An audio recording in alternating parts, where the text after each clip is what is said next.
বেচারা মুচি অভাবে কত কষ্ট পাচ্ছে। আমি যদি ওর কিছু উপকার করি তাহলে কেমন হয়? এই তো রূপ বদলে ফেলেছি, এবার আর আমায় কেউ চিনতে পারবে না। যাই, আমি বরং এবার ওই মুচির ঘরে যাই। কে কোথায় আছো? বড় বিপদে পড়ে এসেছি, দরজাটা একটু খোলো। আরে, এত রাতে কে ডাকছে? কে আবার এলো এই অসময়ে? এ কি? কে আপনি? তাছাড়া এত রাতে আমার বাড়িতে আপনার কি কাজ? বড় বিপদে পড়ে এসেছি বাবা, পথ ভুলে আমি এখানে চলে এসেছি। আর দেখো না, মাঝপথে আমার জুতোটা কেমন ছিঁড়ে গেল।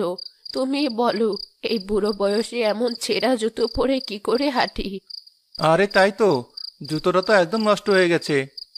হ্যাঁ বাবা, তাই তো হাঁটতে বড় কষ্ট হচ্ছে। শুনেছিলাম এখানে নাকি কোন মুচির বাড়ি। বেলা থাকলে আমি না হয় তার থেকে সেলাই করে নিতাম। তাই নাকি বুড়িমা?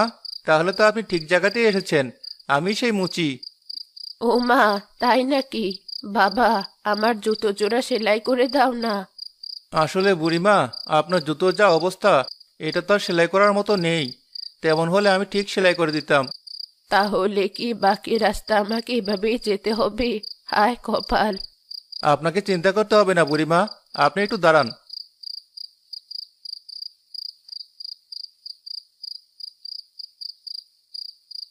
এই তো, এটা মনে হয় বুড়িমার পায়ে ঠিকঠাক হবে।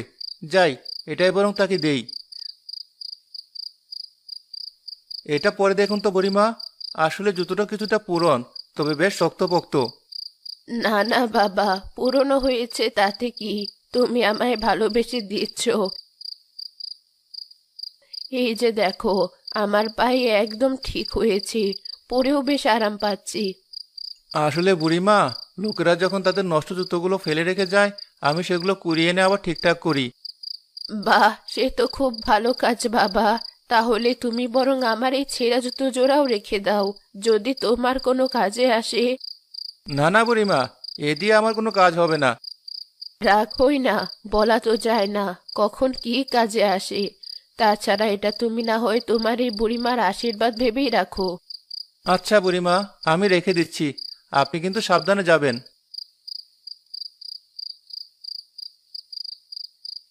তুমি বড় ভালো ছেলে বাবা, আল্লাহ তোমার ভালো করুক। আমি এবার আসি। এটা এখানেই রাখি। যাক, মোড়ল মশাই জুতোর